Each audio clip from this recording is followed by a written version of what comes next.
Welcome to the Mike Kellar Show. Coach, thanks for being here today. Thanks for having me. All right, Coach, just your initial reaction to Saturday's 31-9 loss at Lock Haven.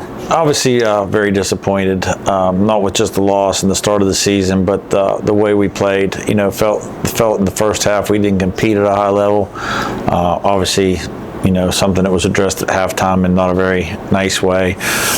We did come out in the second half, at least, and especially on defense, competed and did a nice job. But overall execution right now isn't great, and it's ultimately something that falls on the head football coach and trickles down to the staff and throughout the team, and something needs to be corrected moving forward. And it's earlier in the year, but you already get a bye week.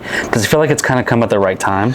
Yeah, I mean, I think a good mental break is good. You know, we are pretty beat up physically. I think that's one of the things that's leading to our lack of execution, just juggling lineup so early in the year. I think when you're trying to find out what your team is early in the season, you're juggling your lineups anyway, but then with some of the things that we've had to deal with, that's forced it even more. So, you know, maybe long term, this is a good thing for us. You know, 0-2 is never a good thing, but maybe trying to find out who we are and getting a bye week, hopefully that ends up being a good thing for us. That's the opportunity that we have ahead.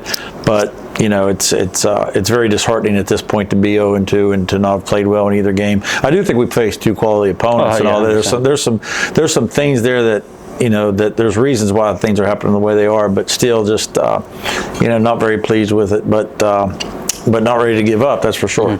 And like, does it feel like now, do you push the reset button, or do you go back to camp mode? How does this work now? Yeah, you know, you basically got 3 or 4 days of practice, you know, before you really get into your prep work. Not that you're not always, you know, prepping and getting ready for anyway, but you really, you know, kind of go back to the foundation of what you believe in and try to remind the team of who we want to be and what our beliefs are, and then the methods in which we need to get to those beliefs. And now, how do you get your team to still stay focused? Because you mentioned you're 0-2, it's obviously disheartening, but it's non-conference. You still got the conference lead. Everybody's still 0-0 in the conference. How do you keep your team focused for that? Well, I mean, if they're competitors at all, you know, you think that's they got 9 games left. I mean, it's only 2 weeks. We practice. We're different than most sports. We practice way more than we play. Yeah, you know. So you know, you just tell them, you know, you got to go back to what you believe in. You can't like so many times, and especially with these kids now, they think about it the way fans would think about it. You know, they're reading message boards and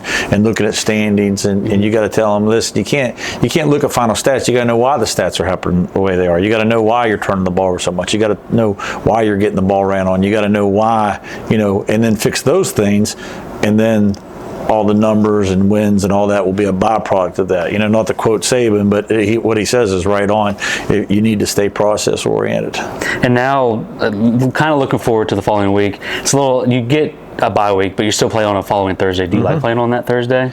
I think it's a good thing for our league. I think it's a good thing at D2. I mean, we don't have to compete with the big boys, so to speak. It's kind of our chance to be the marquee, you know, game, and I, you know, personally, I think our best crowds have always been on Thursday nights. You know, a lot of people enjoy that. I like the Thursday nights. I mean, do I like the preparation of a midweek game and all that? No, you know, I like the full week of prep and all that, but I think Thursday night's a good thing for our league. And then lastly, you didn't play Fairmont last year, you played them 2 years ago. It's a big rivalry for both teams. Do your players understand that? Do you feel like they know that? You would think they do. I mean, I don't know what they do or don't understand. You know, I hope and wish and pray that they just think about what they need to do and doing their job and not worry about the opponent and what their uniforms look like or where you're playing at, but I know that's not the case. They know Fairmont's a big rivalry game. We played them up there 2 years ago and won in a really close ball game. Game could go either way. Didn't play them a year ago. You know, since I've been here, it's kind of been that every time we've played them, it's been those type of games. And back when I played, you know, it was the same way. So it should be an exciting atmosphere. It's a Thursday night game. It's a rivalry game. Two schools that are very close together geographically. So there's a lot to go up there and play for. That's for sure. Well, Coach, we'll talk about Fairmont a little bit more next week, but we appreciate you coming on today. Thank you. All right, thanks for watching the Mike Kellar Show.